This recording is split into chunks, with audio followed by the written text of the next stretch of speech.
All right, let's pray.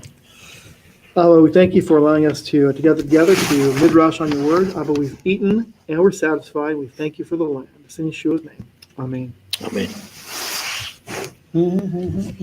Sing that Old of You Know High. Yeah, that was good. Is that a duck? Borrow my what? I'm gonna have to buy you one. All right, so this is Midrash on. We're going to do a little bit on the portion, but also on the Ketuvim Netzarim readings. So as I mentioned, when we did the scripture readings side of it, Toledot is the name of this portion. It would have been worth 1 point for the youth challenge. If you got that. And the English is generations. It lists in JPS, and there's generations or genealogy or history. I think even one version reads. Is there more than one word for generations? Probably. Toledot is the one that's most common. But that's singular, right? No, Toledot is plural. In fact, it's never actually seen in the singular, in the scriptures at least. Okay. So this is what we read. How many mitzvot? None. C. C is correct. None. You copied. I mean, you peeked. I did. You saw the answers. So Toledot is the plural of Toldah. Good leading question, but Toldah never appears in the scripture. And Toldah comes from the word Yalad, as you might guess from just looking at it. The LD side of it, the lid is Yalad is to bring forth or beget, and Yaled and Yalda is male and female children. You can see the related words. It looks. So Yelda is female and Yeled is male? Yes. Mm-hmm. And the root word is from the word to beget, Yalad. And Toldah is generation, so it's a kind of a history of begottenness, I guess you could say. Okay.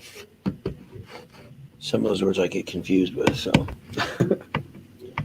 Yeah, that sounds like hand. What is hand? Yad. Yod. Okay, because I said, I didn't use that. I thought, oh, hands. So it's yelad. Okay. Mm-hmm. So a grenade is yod.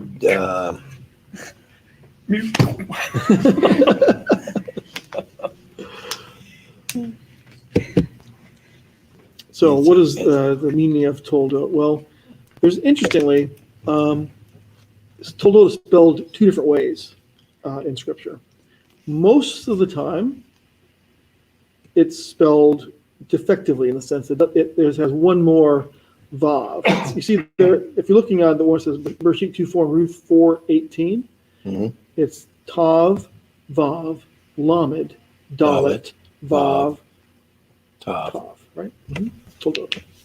Everywhere else, including this Torah portion, it's spelled without that extra vav between dalet and tav at the end.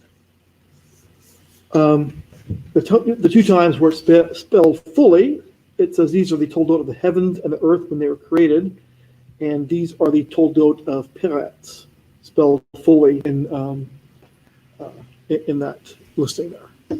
With now, only twice. Did they look at that versus the Greek Septuagint? And the reason I don't know if the Greek Septuagint will get down to the nitty gritty on this side. My understanding is the Greek Septuagint came from the Hebrew text before the Masoretic text came out. I think that's right, but in this case, it wouldn't make a difference in it because it's a translation of that, and it wouldn't spell one Greek so you word wouldn't differently. See it, you wouldn't see it. That's what I was wondering. Yeah.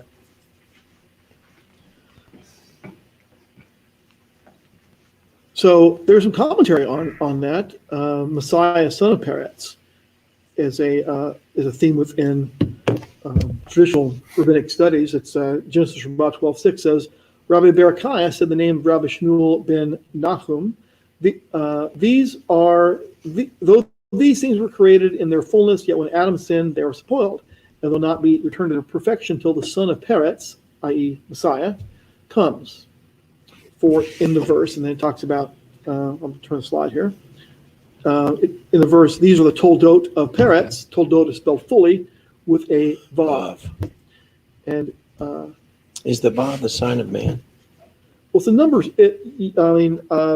Traditionally, is one view of that. One meaning of that is that.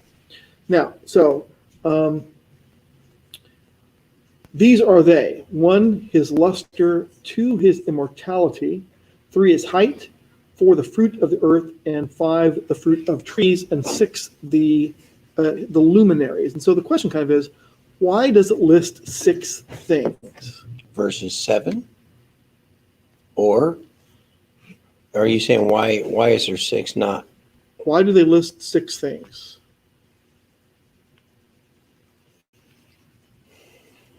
The answer is in the question. What is the numerical value of vav? 6. 6. But vav is extra in there, and so it talks about that. And so these are, according to Jesher Rabbah, attributes of Messiah, perhaps. I mean, I think that immortality would fit. I don't know about his height and the fruit of the earth and such, but it talked about the listing of the signs of Messiah in that sense. So interestingly, in the Hebrew text of Matthew 1:1, these are the generations of Yeshua, ben David, ben Avraham. How is Toledot spelled? Is it spelled fully or without the extra vav? With the vav. Or I'm sorry, yes, spelled with the vav. You see, it's 6 letters there, and for the right, it's the second word from the right is Toledot, and it's spelled fully. And Yeshu, of course, is how this text spells it. Yeshua mimics the Galilean and Aramaic pronunciation and kind of drops the final ayin. And so Yeshua would have been the pronunciation in Jerusalem area, but in the Galilee it might have been more like Yeshu, and then kind of almost pretty much it's a guttural stop on the final thing of that. Now, there's a famous rabbinic dictum. It's an acronym that says Yamak Shmo V'Zikro, and it's the idea is spelling the Yud Shin Vav, and may his name and memory be blotted out. Well, that idea of making an acronym for it came later, much later than this. So, yes, go ahead. I was going to say is we came across someone I knew whose wife said that she's Jewish from Israel, said that they used the name Yeshi instead of Yeshua because it's like a mocking or something like that of his name. But they won't say Yeshua. They'll say Yeshi. So are you saying, when did that happen? About 300 of the Common Era. That's when I'll talk about it in 2 slides from now, I think. So you can also see it in the Shem Tov. It's spelled exactly the same way. Toledot. So you're saying it wasn't negative at that time? Or it was? No, it's not negative. I mean, you see Yeshua spelled differently here than in the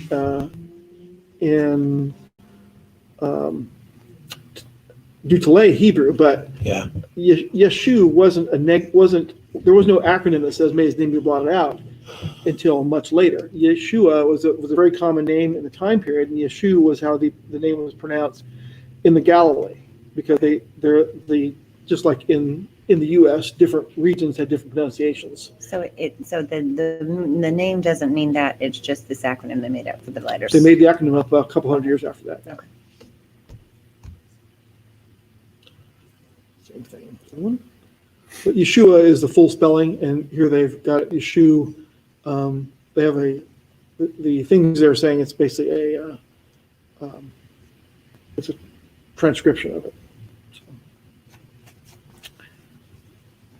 So, about 300 years. Well, maybe it's old, maybe younger than that too. But there's an anti-gospel called Toledot Yeshu, and there's 2 different medieval Hebrew versions of it. But the oldest they could be is 300 CE, 300 of the Common Era. So they're not first century texts. And so people may think Yeshua is negative, but Yeshua is not negative. Yeshua is it just means salvation, or even Yah is salvation. It's a shortening of Yeshayahu. Isaiah. Well, What is the difference between Joshua? Yehoshua. I misspoke. Yehoshua. Yeah, sorry. All right. So I misspoke. Yeah, so Yeshua is a shortening. You see the word Yeshua in the Tanakh.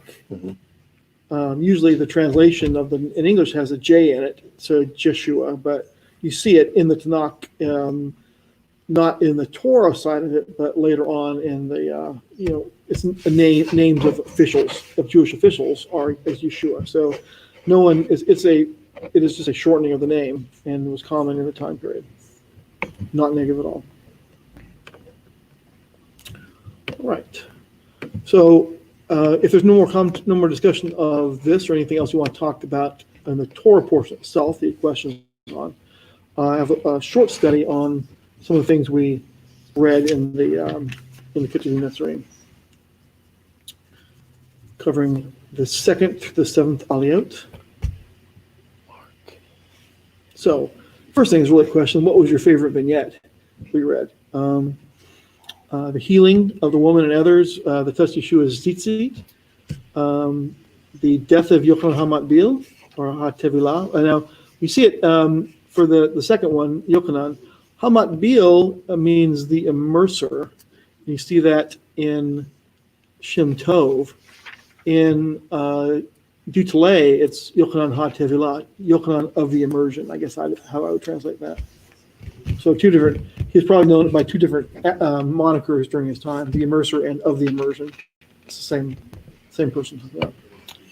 Well, believe it or not, it's kind of, for me, it has to be the one with the woman who touched the seats. Okay. Because the feeding of the 5,000, the walking on the water, it's like, okay. But that healing. What about seeing the Talmudim after the lost sheep of the house of Israel?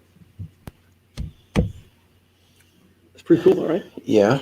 And telling them what to do, right? To proclaim the kingdom, heal the sick, cleanse the lepers, raise the dead, cast out demons. Just what he did. But he told them to do that. Yes. He gave them the authority to do that, the ability to do that. But nobody understood. But she understood and touched it, knowing if she did, what would happen. Yeah. And then what came after his own Talmudim. What do you mean somebody touched it? So, like it's commonly said that the vignette is the woman touched the tzitzit. But no, let me back up. We often say you find out something new each time you read it. Read the section. And for me, it was Matthew 14:36 that was new. It's that others also touched his tzitzit and were healed, not just the one with the flow of blood. Mm-hmm. And I hadn't seen that before, recognized that was the case. Wow. I know, I saw something in there this time that I'd never seen either. 1436. We knocked down today. Let me go to that because that's I never even read that one in there. She was taking a chance. And here she was, unclean woman, Right. of blood, Exactly. Rabbi. clean rabbi. Yeah. Yep. Yes. Totally. And she had like stoned or something. Oh, yeah. JD says his favorite vignette was feeding the 5,000 due to symbolism. Mm-hmm. Well, there's one in here that you also read, but yet you didn't list, and I thought was interesting. Yeah, choose another one. This is just my thoughts here. Was well, it was the demoniac across the sea in a Gentile nation, and it wasn't just the 5,000 pigs. I mean, sure, it was a legion. Did it say 5,000 5,000? Well, 2,000 pigs. Okay, Whatever. technicality. Vignettes Here. mixed up. Right. Sorry, but anyway, my point being is I like that one more than all of them because of the significance of what the pigs were for. I was taught those pigs were the black pigs, for some temple form of worship and sacrifice. Isn't that right? That's what we're trying. No, that's commentary. But I thought that interesting because he commanded them, adios, muchachos. And they said, can we go over yonder? And then he sent them off. And then they went into the pigs and went off the cliff. Well, there's a ruins of a town there on the other side there, the Rasa, whatever the name of it is, and it's in modern day Jordan. And That was the other thing I was going to ask you. Is that in northern Jordan or southern, what would have been Syria? Golan Heights area. it's Jordan for sure. Okay. And when I visited the site, there's a temple. I think it's of Diana that's in the place. There's the biggest temple in the city was Diana, if I recall correctly, or maybe Artemis, but I think it was listed as Diana at the time. Well, She was part of the Decapolis, I think, the 10 cities of the Romans in that area. But I know those pigs were supposed to be for sacrifice. I haven't really read anything about. I don't know where Wayne got that, but that's where I got it from. Well, what I wonder is, why does it mention that there were 2,000? 2,000 pigs. Does it really Does it, say that? I didn't hear it. I didn't hear it Well, said one of 2,000 the- pigs. Okay, it was in parentheses, so I don't know if it's added. But it says there were about, there was 2,000. So Yeah. I thought it Ben said a says his favorite thing was, I guess, he liked the section, he will come with healing in his wings, which is Isaiah 48. And I don't have a favorite of these. They're all incredible. And JD asked, where did we get the info on the pigs? Wayne Hearsay. Davis. Wayne Davis gave it. It's revisionist history. It is not. Man, There may be commentary on that I'm just not aware of. It talks about. I'll have to email him and ask him where he got it. But that's what he said. Those were pigs that were raised specifically for offering sacrifice. And it's just kind of funny that was part of the Decapolis area from what you were saying, Yeah. and a Temple of Diana or whatever there. So, well, that's something that they offered. That's like what they offered to Zeus, I think, or something. So it's not like it. There was more than one temple in the city. I just Yeah. remember that one being there. That's the biggest one. Yeah, I'll have to ask him. Send him an email. Call him up. Well, what? I could. Call him up. I don't, there was a lot of detail on that story, though, that you, I mean, It says here in Mark that there were about 2,000. mhm. That's kind of weird. I just know it's a large it wasn't number, I figured guess. out. So I guess. Did they like go and count all the dead pigs or something? Well, they're a legion. So, You know, one demon per pig. So there you go. It also too said, don't cast us into the abyss. Well, okay, the whatever I was reading, it said into the deep. But most Bottomless version says pit. into the abyss Once- or something like that. Munster. Well, the week ago it said they send them to dry places, I think. Mm. And this Okay. week it was That was bottomless for- pit. One's cast out of a man. Mm. Well, those Yeah. were cast out of a man. Yeah. Okay. It says, don't send us to, are you going to send us to the bottomless pit? Something like that. Was it? Because the one in Maybe the ones it that did did slightly almost different sounded place. like don't send us into the ocean or the water, but yet they'll go and jump into the water. So I'm assuming it Maybe wasn't. like the bottom, call them the water, the bottomless pit. Yeah, well, I mean that one. Well, my translation said into the deep. So I'm assuming that's probably not the right assumption. Well, I mean, deep and bottomless pit or an abyss seem like they're similar translations, probably same thought, I would think. Well, I know it's not probably important, but does anybody know why did the demons request to go into the pigs? Like, why was that important? I mean, it just seems like kind of a weird request. Like, if you're going to throw us out, can we go into the pigs? Like, what? I guess I there's an mean- alternative to dry places or the bottomless pit. Okay, it just seems kind of weird to me. That kind of forethought. Mhm. That's interesting. Well, I'm going to look actually at really two of these. Well, I'm not going to go into all of these, even these vignettes on the screen here, but I'm going to want to show a couple things on it. Ben says they already knew what their ultimate end was. They knew that Yeshua had the authority to send them there early, because one of the readings said, "Are you going to send us to the bottomless pit before the appointed time?" So they knew they're going to the pit, but Right. are you send us early before the appointed time? That seems so wrong. We need our time to be in pigs or whatever. We haven't finished tormenting these people. So on the lost sheep of the house of Israel, where it says, "Go to the lost sheep of Israel, clean, heal the sick, can't talk, claim the kingdom, heal the sick, cleanse the lepers, raise the dead, cast out demons." Where have we seen this before? Well, Jeremiah 50 verse 6 says, "My people have become lost sheep." So lost sheep of the house of Israel isn't something that Yeshua just made up there. You see it back as "my people become lost sheep." So compare Yeshua's answer to Yochanan in what the Talmudim are to do in Luke 7:22. So if you would, open up Luke 7:22. And what's the vignette there? Well, you remember Yeshua is asked by representatives of Yochanan regarding prison, "Are you the one, or should we wait or look for somebody else?" Yeshua answered and said to them, "Go and tell John the things you have seen and heard. The blind see, the lame walk, the lepers are cleansed, and the deaf hear, the dead are raised, and the poor have the gospel preached to them. And blessed is he who is not offended because of me." So the references some are covered there, and we don't really actually see. If you look at the passages from Isaiah 35, 5-6, 26, 14, and 61:1, you don't actually see all those things there, but there is a lot of overlap between what he told them to do and what he told Yochanan to prove he was Messiah. But there's also another reference that is that you don't often see, but it's from the Qumran text, the Dead Sea Scrolls 4Q 521. So it's in cave number 4, scroll number 521. And so it's pretty fragmentary, but there's a couple things that are pretty evident in it. I've highlighted the things I wanted to bring out, but you can find it actually online. 4Q 521, part of it says, "For the heavens and earth will listen to his anointed one," and so Mashiach is in the text there.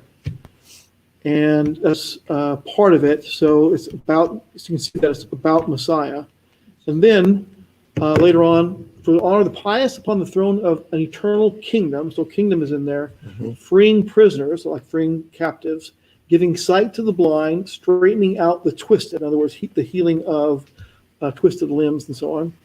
"And forever shall I cling to those who hope in his mercy, and the fruit of," and not delayed, there's missing parts there, the lacunae of the dots there, the missing parts of the text.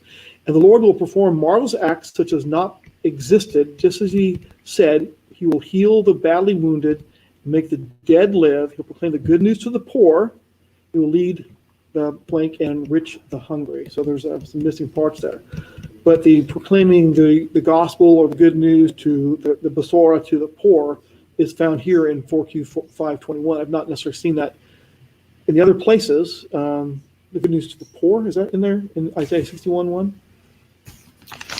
There's some places that it seemed like there's some missing that weren't in what Yeshua said, but weren't in the Isaiah references, and maybe only here in this text. Okay, 61:1. "The Spirit of the Lord is upon me, because the Lord has anointed me to preach good tidings to the poor." Okay, good. You want me to continue? No, That's good. Okay. So it is. Mm-hmm. But some of the other things may have mistake that, but sight to the blind and that sort of thing might not be. So it seems that Yeshua did, but it's in the Qumran text that essentially could be a prophecy about the Messiah. Well, it's kind of interesting. The Qumran right before the Messiah?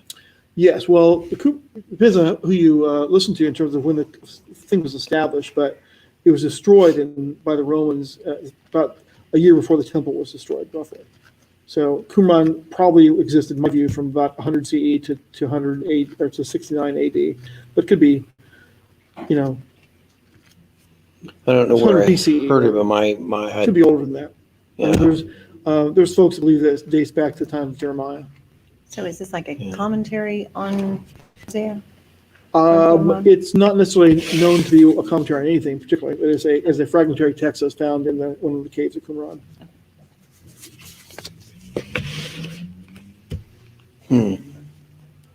Okay, so walking on the water and calming the sea, kind of another vignette. And we see it a couple places here, in 2 places in Mark and also in Matthew. And some responses there after these events were they ask, "Who can this be that even the wind and the sea obey him?" And then the kind of a commentary from Mark is in verse 62, for they did not understand about the load because their heart was hardened. And then Matthew, we see the Talmudim say, truly you are the son of Elohim when they come back in. So are there references for these events in the Tanakh? I mean, what kind of a question is Mark asking when he says, who can this be that even the wind and sea obey him? So we can see that I think that Mark is asking us to look back in the Tanakh and find the answer to his question. And this is from Psalm 107, verses 23 through 30. It says, those who go down to the seed ships, who do business on the great waters, they see the works of the Lord, and his wonders are wonders in the deep. For he commands and raises a stormy wind, which lifts up the waves of the sea. They mount up to the heavens, they go down again to the depths. Their soul melts because of trouble. They reel to and fro, they stagger like a drunken man, and at their wits' end. Then they cry out to the Lord in their trouble, and he brings them out of their distresses. He calms the storms so that its waves are still. And then they are glad because they are quiet, so he guides them to their desired haven.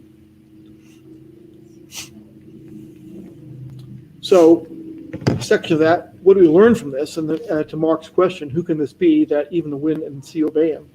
In the psalm, men are caught in such a storm that they're at their wits' end, their courage melted. They cried out to Yahweh, and he calmed the storm. In the Gospels, the disciples are terrified by the storm, and they cried out to Yeshua, who calmed the storm. Now, what about the walking on the water? Job has the same kind of thing. He who alone stretched out the heavens and treads on the high places of the sea. Rashi comments on this. He says, he who alone stretched out the heavens. His comment is in blue. And the angels were created in the second day, or on the second day, and they stretched out. And lets you say that Michael stretched it out in the north and Gabriel in the south. And the high place of the sea says, on the heights of the sea. This was stated regarding the creation, that the lower waters raised themselves up on high, and he trod them. So Rashi relates Job 8 to creation. He alone stretches the heavens and treads on the high place of the sea. So it's the creator being spoken of, that he who alone is the creator, who stretches out the heavens and treads on the high places of the sea, or treads on the sea, walks on the sea. And so we see that the reference in Job, and then Mark 6:48, he saw they were having difficulty rowing because the wind was against them. So at around 4 o'clock in the morning, he came toward them on the lake. He meant to come alongside them. So he who alone is what Job says only Yahweh can do. Mark shows Yeshua doing. That's pretty interesting. So I want to circle back for a moment to discuss the beginning of the gospel. It wasn't in this portion we read, but it was in previous one we started, probably the first time we started this, some weeks ago. But there's one thing I wanted to kind of comment on a little bit, or look at here. In Mark 1, the text starts like this. In the beginning of the good news of Yeshua, the Messiah, son of Eloah, or Elohim. As it was written in Yeshayahu the prophet, behold, I will send my messenger before your face, might prepare your way. A voice which cries in the wilderness, prepare the way of Yahweh, and make straight his paths. So Mark's references are from Malachi 3:1 and Yeshayahu Isaiah 40 verse 3.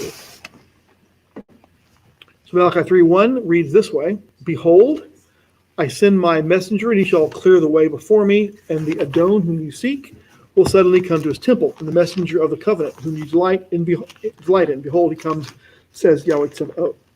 So where it says the Adon, or the Lord, probably not in all caps in your translations, it is the word Ha-Adon. It is separate from the word Yud-Heh-Vav-Heh. It's Ha-Adon, or the root word for Adonai, the Lord or the Master. But there's something interesting about that, in that Adon can often refer to a human, as we can recognize, as it's said basically, but the context is the Adon whom you speak will suddenly come to his temple. Well, whose temple is it? Adonai. Yes. And so it doesn't just mean some guy's temple, right? Mhm. I will send my messenger. Again, who's talking here? It's Yah talking. And the Adon whom you seek will suddenly appear to come to his temple. And the messenger of the covenant whose light, and behold, he becomes, says Yahweh Tzavaot. So in the Aramaic translation of the Torah, or the Tanakh in this case, it uses the word Marya, where it says Ha'adon in Hebrew. And you may have remembered from some of our New Testament, our Ketuvim Netzarim studies, that Marya mimics Marya. Marya in the New Testament mimics Marya in the Tanakh. Marya in the Tanakh is the word the Peshitta almost always uses to translate Yud He Vav He. And it uses that same word here for Ha'adon. And I think that maybe it's a gloss on it because the Hebrew text may say Ha'adon, which would be fine, but it translates it with a little bit of commentary perhaps to tell you that who is meant here. It's obvious that the temple is Yah's temple, and so the Adon whom you seek will be the same as Yah. But I think it gets even more interesting with Isaiah 40, verse 3. Isaiah 40, verse 3, the voice of one crying in the wilderness, prepare the way of Yahweh, make straight in the desert a highway for Elohim. So you can sort of, if you take out some of the words between Yahweh and our Elohim, it just says, prepare the way of Yahweh, our Elohim. So that's what's going on here. In this case, you can see some little bit of poetry. Yahweh is the same as our Elohim in the text. So it's parallel, right? So when you keep reading, if somebody has that up, read all the way through 40 verse 5. Isaiah 43 through 5.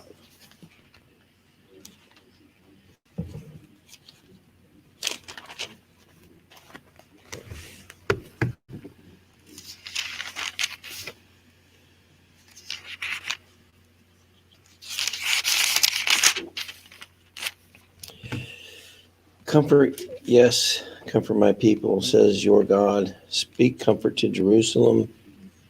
Cry out to her that her warfare is ended, that her iniquity is pardoned, for she has received from the Lord's hand double for all her sins. The voice of the one crying in the wilderness, prepare the way of the Lord. Make straight in the desert a highway for our God. Every valley shall be exalted, and every mountain and hill brought low. The crooked places shall be made straight, and the rough places smooth. The glory of the Lord shall be revealed, and all flesh shall see it together. For the mouth of the Lord has spoken.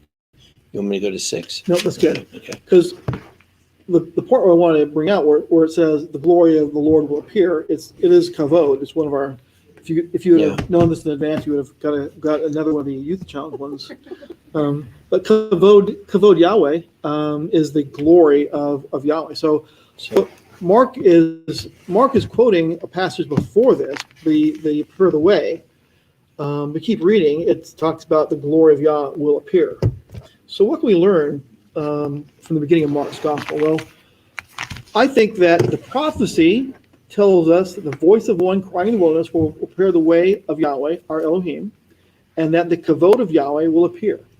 Mark 1:4 tells us the voice of one crying in the wilderness is Yochanan the immerser. We know that, right? The voice of one crying in the wilderness is Yochanan, and one whose arrival Yochanan proclaimed was Yeshua of Nazareth. And so we've been waiting for a messenger to proclaim the arrival of Yahweh Elohim. Yochanan, the immerser, is that messenger, and he proclaimed the arrival of Yeshua of Nazareth. So in other words, Mark equates Yeshua with Yahweh from the very beginning of his gospel, which many consider to be the very oldest gospel. Wasn't Mark written down because of Peter? It's mostly thought to be Peter as a source of Mark's gospel. Right. Modern scholars tend to think that Mark was written before Matthew was. Many of the ancients thought that Matthew was written first. Certainly Mark's is much simpler, I guess people would say. But if it's certainly the oldest, you can see from the very beginning what his intent was to tell you. That you don't, it's commonly said that why don't we see Yeshua proclaiming himself to be Yah in the first Gospels. Only in John you see that for sure. But we see, actually, when you look at it, what Mark is trying to portray was he expects you to know where Isaiah is, right? And you read the whole thing in context. And so you can find it for yourself and find out who he's talking about. So he's basically proclaiming, making the proclamation what was said about Yochanan the Immerser. Yochanan was revealing Yeshua, but if that verse is correct, then the messenger was revealing Yahweh, according to Isaiah 40. And that's what I was wanted to point out, that we may have discussed it previously, but I think it's worth revisiting that particular section.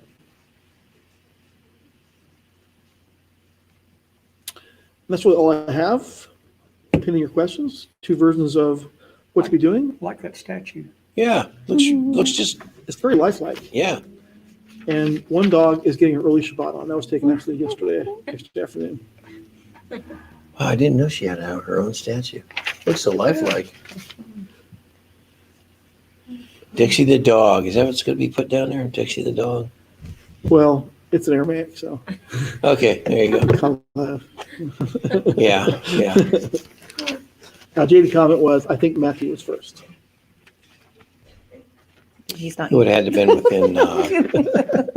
Would have had to been a couple of years, though. Really, maybe 5 to 7, because most of those were already completed by 50 AD, to include a lot of the apostolic side. Okay, I have a question. Yes. Okay, you know where he talks about, it says that he taught in the synagogue on the Sabbath in, where am I? I see 6, Mark 6:1. That's so much doodling. You doodle on. So sitting there watching her do. It says he taught in the You weren't paying synagogue on the attention? Sabbath. I was. But when he did that, I mean, was that, I'm sure it says it all over the place, but for some reason I was just like, okay, so they let him teach in the synagogues? But it was customary during that time to let a traveling rabbi teach, because there wasn't a whole lot of them. Okay, and then it says he could do no great work there because their unbelief. So that's, I'm just saying, it's almost as if it's like he couldn't, do it. It's a real strange statement in a way. Or he I know wouldn't that- do it. You mean that he couldn't do anything there because they're unbelief? Because they're unbelief, and it No. just, it's like it. Wait a minute. You're talking about God not being able to do something because of their unbelief? I think it's more because he knew they wouldn't believe no matter what he did. And if he did something that they would believe, it'd probably destroy him. Well, At but that point, they'd believe it, wouldn't they? the next statement's very interesting because it says he marveled about their unbelief. You got a That's something I point never there. noticed before. They But I'm just saying- marveled about their unbelief. Mhm. I can understand that. But is there anything? I don't know. There's just Well, the thing I thought was interesting is how we always, in the, throughout the New Testament, when you read about Yeshua healing people, there's almost always this type of confrontation, like, they're sick, they're blind, do they want, they're asking for healing. And in Luke and in Mark, we read about the woman who was healed by touching him. She never alerted him to what she was needing. She never asked him. She never told him. It just kind of happens. And I think that's kind of interesting because I guess I wrote down somewhere in a note that it was healing without being aware of it. And it just seems kind of, It's a drive-by healing. yes, But she was healed by her faith contactless in healing. who she believed he was. Yeah, but that So- faith made an actual power that he could feel go out of him. Exactly. Totally. But he wasn't immediately aware, though, of who she even was or what it was she wanted to be healed from. Now, do you really think believe he that? wasn't aware, or he was wanting her to confess that it was Thank her? you. I don't know. I mean, just Because she could have been, like I said earlier, she could have been put to death for doing what she did. that's true. But I mean, I don't know. I mean, I don't know what I don't know exactly what Yeshua himself was thinking, but it doesn't imply that there was no confrontation. It doesn't imply that he knew exactly, that he himself was quite aware of what was going on. Although I don't know, that probably brings in a big theological question, because, Well, I mean, remember that according to Paul in Philippians 2, that he essentially emptied himself of some of his attributes in order to be fully human. And so there could be some of both things going on there, I suppose. He limited by self-limiting. He chose to not, it says, though he's in the form of God, did not regard equality with God something to be possessed by force. On the contrary, he emptied himself, so he took the form of a slave, but becoming like human beings are. So there's some emptying of your, perhaps some of the omnipotence and omniscience that you would have as in the heavens, potentially. well, I guess coupling that with, I think it's earlier in Matthew when he said that people shouldn't make long or repetitive prayers because your Father knows what you need before you ask Him. And that almost kind of seems like an out, like the working out of that kind of concept that He was able to heal what was wrong with that woman before, even though she hadn't really asked Him to do it. Mm-hmm. So She was thinking it. Well, she was thinking that if I touch his garment, I'll be healed. yeah, but I mean, they didn't have a confrontation, as opposed to like all that drama that we read about last week, where those four guys' friends, broke the roof in and all that. Yeah. Not nearly as. It's kind of what Benjamin was talking about earlier, but his favorite vignette was let me find it here. He said, and he'll come with healing in his wings. So that's the idea of the wings of his garment would be like either tallit or his tzitzits, and so the corners of it. And so it's a prophecy that's the case there, that he'll come with healing in his wings. And so her faith was that this is the one who's coming with healing in his wings, and I'm going to grab a hold of that healing. So he blessed her for that. Said basically your trust has healed you. Mhm. And that's what she was. It wasn't necessarily. I mean, it could have been the power of the tzitzit. You see that later on as well, but it was the coming with faith to that to be healed. So what JD comments on is that healing is in concert with forgiveness of sins. So there's a matter of teshuvah that has to go first before healing can occur, a matter of repentance. Okay, wasn't it that centurion that came to meet Yeshua because his servant was dying, his favorite servant? Yeah. And Messiah says, hey, I'll go with you. He says, no, it's okay. You just say the word and it'll be so. That's a lot. Because I know that it's not lawful for a Jew to come into my house. Basically, paraphrasing here. Mhm. So it's that faith of a Gentile, which amazed the Mhm. Lord, Yeah. but he didn't touch Seen him. that faith in Israel. Right. He didn't touch him. Do you think also too, though, it says something about how that there has to be kind of like an interaction of the human faith? I mean, and kind of something going on, for, I don't know, I was thinking about when Jonathan said, let's see what God will do when they went up the hill and then God did work on his behalf. I think sometimes people really downplay that God has a personality. I mean, God is a real entity that sometimes is just like kind of wants to see what we'll do. You know what I'm saying? He loves interacting with his creation. Yes. Yeah. That's And a I good way think to put it. he, I don't know. It's like I always tell the kids, about the story about beating the arrows on the ground. Where the guy, he was like, you should have done it more. Yeah. And so I'm always, telling about, anytime God provides an opportunity for you or you find, just, take it for all you can, because it just seems, I don't know, it just seems like there's. Think like a Democrat and Get all you can. Yeah. No. But. Mute. And with that, let's pray. We thank you for allowing us to midrash on your word. Thank you for your wisdom and your insights. We thank you in Yeshua's name. Amen. All right. I got a question. How do I keep the sick back? I have been going through Matthew, and I'm probably in the wrong, but where does it? What part of Matthew, Addie? Because I know you got this in your mind, where it states, "Depart from me, you workers of iniquity." No, all right, wait a minute. No, wait. That's the wrong one. Because they said, did we not prophesy in your name? Did we not do this in your name? Depart from And me. done many wonderful Yes. works. Where is that at? 25. I think it's Matthew 25. Matthew 25 is the sheep and the goats. Goats. But I think that particular phrase is from either Matthew 6, the end of Matthew 6 or 7. There you go. Because I think it's in the same parable about the two Ben says builders it's in Matthew 7. and the two houses, one building. Thank you, Ben. Thank you much. Been racking my brain for a while on that one. No, what you should find. 7:21 to 23. Yeah, not everyone who says to me, Lord, Lord, shall enter the kingdom of heaven, but he who does the will of my Father in heaven. And you know, I was reading in Isaiah today, 56. Mhm. I think it was 56. And we've read this, I don't know how many times, dear. So, you know, it's the one that's always got me,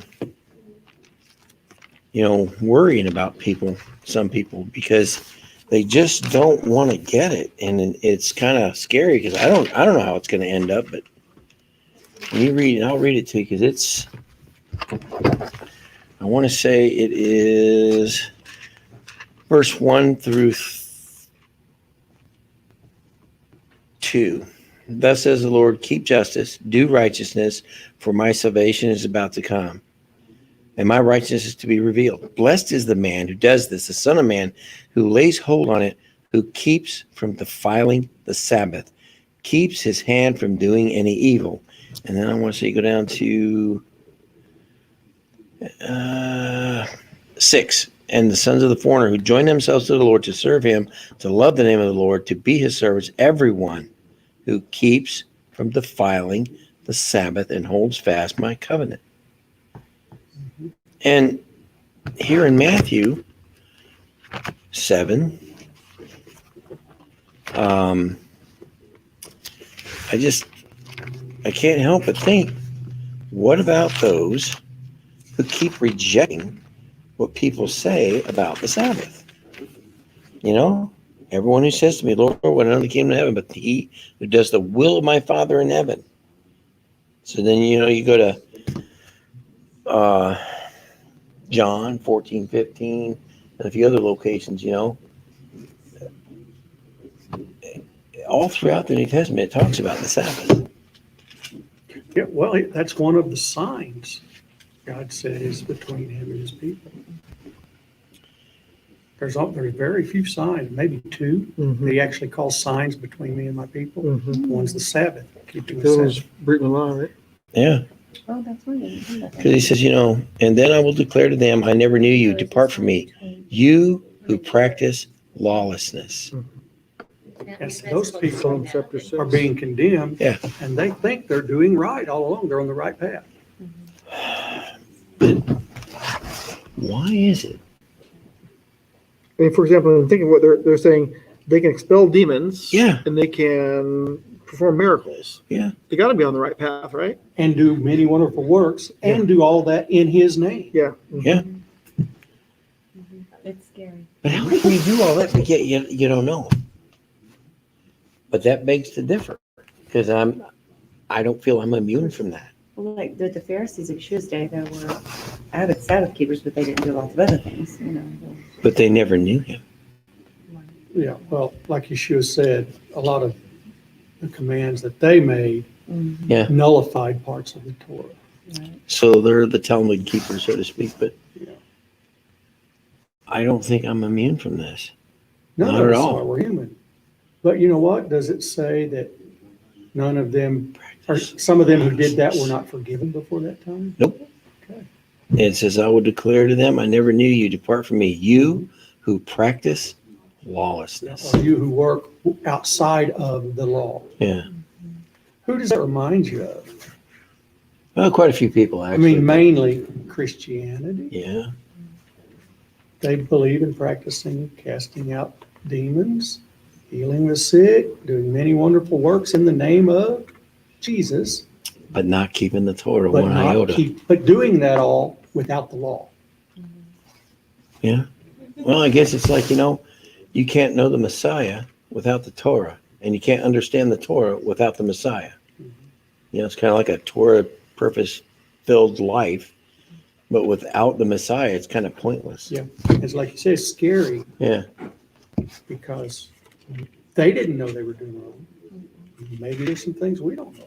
So I always pray, hey, that little sacrifice where it was for all the unrealized sins that you didn't know about? Yeah. Can that apply here on me? I'm just thinking about the ones where it says there's no forgiveness for committing sin. Or what was that? No, for blaspheming. No, not the blasphemy, not that one. I mean, intentional. Intentional sin. Intentional. I'm sitting there going, Just gotta ask. man, I am like in trouble deep here. I was like, oh, ouch. But not, fully understanding and going through.